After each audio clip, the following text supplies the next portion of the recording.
पिछले क्लास में हमने कैपिटल अकाउंट का फॉर्मेट बताया था। तो आज हमने क्वेश्चन इसका लिया है, एग्जांपल नंबर 3 एसके सिंह का बुक का है। इसमें फ्लक्चुएटिंग कैपिटल अकाउंट है, इसको किस तरह से बनाएंगे उसका हम लोग डिस्कस करेंगे। तो इसका फॉर्मेट पहले डिस्कस कर लेते हैं। क्वेश्चन के अनुसार लिखा हुआ है प्रिपेयर द कैपिटल अकाउंट, है ना।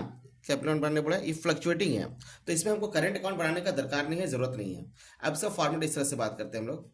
यहाँ क्या टाइटल क्या लेंगे, पार्टनर्स कैपिटल अकाउंट। यहाँ डेट रहेगा, ठीक है। इसके बाद पर्टिकुलर से लिखेंगे, जो भी पार्टनर है, कौन कौन पार्टनर है उसको हम लोग लिख देंगे, ठीक है। पार्टनर हमारा आकांक्षा हो गया, है ना, और प्रियांशु हो गया। तो यहाँ पे डेट पर्टिकुलर आकांक्षा प्रियांशु, फिर डेट पर्टिकुलर आकांक्षा प्रियांशु, डेबिट और क्रेडिट होगा। अब इसका कंसेप्ट हम बताए थे कि कैपिटल जो होता है वो क्रेडिट बैलेंस होता है। तो क्रेडिट का अमाउंट इस तरह साइड लिखेंगे। मेरा पहले कैपिटल कितना है, आकांक्षा का 1 लाख है, अब प्रियांशु का 80,000। तो ये डेबिट बैलेंस से क्रेडिट बैलेंस है। कैपिटल होता है पूंजी में, पूंजी खाता कहलाता है, वो क्रेडिट बैलेंस होता है। ये बैलेंस बिजनेस के लिए लायबिलिटी है, और लायबिलिटी का बैलेंस क्या होता है, इस साइड होता है, क्रेडिट साइड होता है। तो जो भी कैपिटल का अकाउंट अमाउंट है उसको हम लोग लिख देंगे। जो भी अमाउंट दिया हुआ, कितना कितना अमाउंट दिया हुआ, 1 लाख और 80,000 लिख दिए, ठीक है। इसके नाम बाद नेक्स्ट है हमारा ड्राइंग। तो ड्राइंग से पूंजी घटता है बढ़ता है। अगर मान लीजिए आप लोग का पूंजी है तो पूंजी से आप पैसा निकाल लिए तो पूंजी तो आपका घट जाएगा।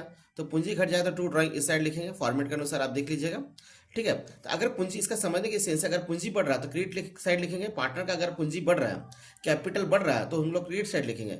और पार्टनर का पूंजी घट रहा है तो क्या करेंगे हम लोग, डेबिट साइड लिखेंगे। इससे हमारा बैलेंस निकल जाएगा। तो फिर नेक्स्ट हमारा सैलरी है। अगर पार्टनर को सैलरी मिल रहा है तो पार्टनर का पूंजी बढ़ जाएगा, इसलिए इसको बाय सैलरी करके लिखेंगे, जिसका जो सैलरी दे दिया जाएगा। फिर यहाँ पे ध्यान दीजिएगा स्टूडेंट, कमीशन है। तो कमीशन कितना है, तो कमीशन जो भी है, कमीशन यहाँ पे दिया हुआ है। कमीशन हमारा है इसका 8,000 रुपया। इस आकांक्षा का नहीं है। तो कमीशन जो है इसका कॉलम में नहीं जाएगा, आकांक्षा कॉलम, किसका कॉलम में जाएगा, प्रियांशु कॉलम में जाएगा, क्योंकि प्रियांशु को ही कमीशन मिल रहा है, ठीक है। अगर हो सकता है कमीशन इसी का बात हो, वही का कुछ कंपनी का या फर्म का जो नियम होगा उसके अनुसार कमीशन प्रियांशु को मिल रहा है, तो प्रियांशु के कॉलम में जाएगा। इंटरेस्ट ऑन कैपिटल, अगर पूंजी पे ब्याज मिला तो पूंजी बढ़ेगा घटेगा, पूंजी बढ़ेगा, ठीक है। तो इसको भी साइड लिखेंगे। यहाँ कहने का इसका बेसिक कंसेप्ट ये है कि पूंजी जो भी बढ़ेगा उसको क्रेडिट साइड लिखेंगे, पूंजी घटेगा तो डेबिट साइड लिखेंगे। फिर पार्टनर को कितना पूंजी मिल रहा है, जो भी मिल रहा है कितना है, अमाउंट हम लोग लिख देंगे 5,000 और 4,000 लिख दिए। इसके अलावा क्या है, इंटरेस्ट ऑन पार्टनर्स लोन, ठीक है। तो इंटरेस्ट ऑन पार्टनर लोन को हम लोग क्या करेंगे, इंटरेस्ट ऑन पार्टनर लोन कितना दिया हुआ है, 1,000। इसका एंट्री हम लोग नहीं करेंगे क्योंकि ये जनरल पीएल अकाउंट में चला जाएगा। ये कहाँ चल जाएगा, जनरल पीएल अकाउंट में जाएगा। इसके बारे में हम लोग डिस्कस डिटेल से आराम से काम करेंगे, क्योंकि फॉर्मेट के अनुसार इसको भी नहीं लिखना है। इंटरेस्ट ऑन पार्टनर्स लोन जो होता है ये हमारा जाएगा जनरल पीएल अकाउंट में, ठीक है। तो इसको नहीं दिखाना है, तो इसको छोड़ देंगे। फिर इंटरेस्ट ऑन ड्राइंग, अगर पार्टनर ने बिजनेस से पैसा निकाला तो उसका तो पूंजी घटेगा, और जो उसका इंटरेस्ट भी देना पड़ रहा है इससे भी इसका क्या हो रहा है, पूंजी घट रहा है। तो याद रखिएगा स्टूडेंट, ड्राइंग और इंटरेस्ट ऑन ड्राइंग दोनों साथ में ही रहेगा, है ना, डेबिट साइड। इससे क्या होता है, पूंजी माइनस होता है, ठीक है। तो इंटरेस्ट ऑन ड्राइंग कितना है, जो भी अमाउंट हम लोग लिख दिए 600 और आपका 300 रुपये। अब इसको देखिए बैलेंस करने क्या नियम है सब। और भी हाँ, इसके अलावा सॉरी स्टूडेंट, एक चीज़ और छूट गया, हमारा प्रॉफिट, दोनों का शेयर कितना प्रॉफिट निकल रहा है, एक का 12,000 मिल रहा है और एक का कितना मिल रहा है, 8,000 मिल रहा है, ठीक है। तो प्रॉफिट में लिख दिए। प्रॉफिट से भी क्या होता है, पूंजी हमारा बढ़ता है। अब देखिए इस तरह से बैलेंस को करेंगे, इसका पूरा टोटल करेंगे, ठीक है।